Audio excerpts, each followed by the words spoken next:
idol, andito po tayo sa Narita Terminal 1 here in Tokyo, Japan. Right now, I'm still waiting for the departure. Kaya tambay muna ako dito sa Narita, and then it's too early in the morning. Open na siguro yung yung mga kainan, kaya lang may pagkain naman doon sa airplane. Then kumain na rin na sa bumili din ako ng 7 sa convenience store. Dito po tayo sa ayan, Shopping and Dining Airport Mall Terminal 1. Ayan po.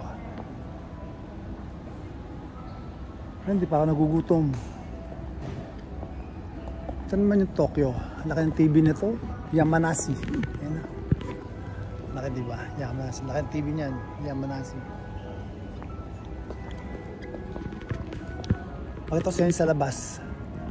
Tapos dito meron ding ATM dito sa airport. May ATM, merong Japan Post. So, ayan, dyan. ATM.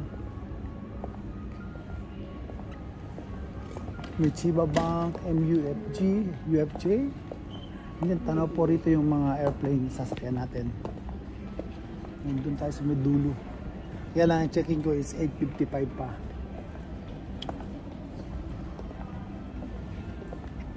Na. Ayun. Going to Manila.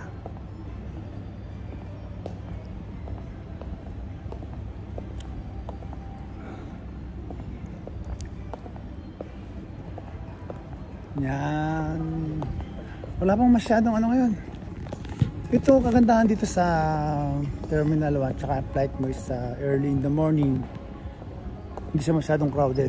Not like yung sa tanghali, sa afternoon or night flight.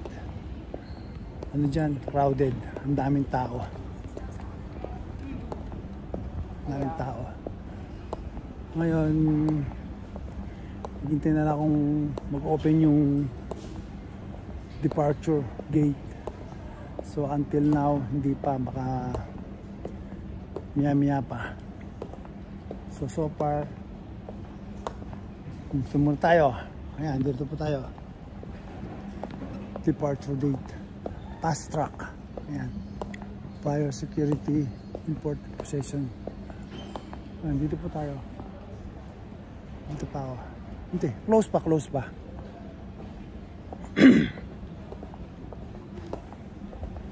Diba? Going to Manila. O paano?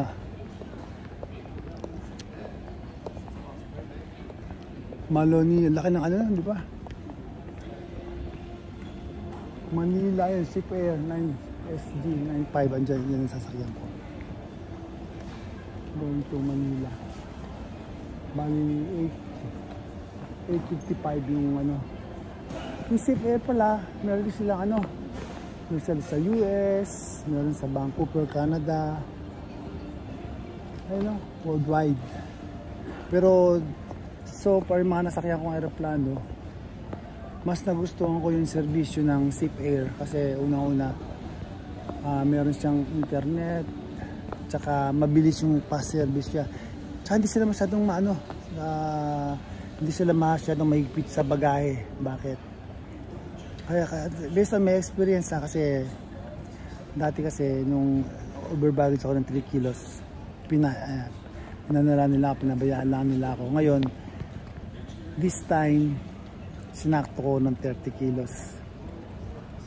Pero nakita ko sa ibang mga kasamahan ko, yung mga kasunod ko doon sa yung mga ibang passenger, mga sobra sila ng 2 kilos, 1 kilos, pinagbibigyan sila. If you compare sa ibang airplane, kukumpara mo sila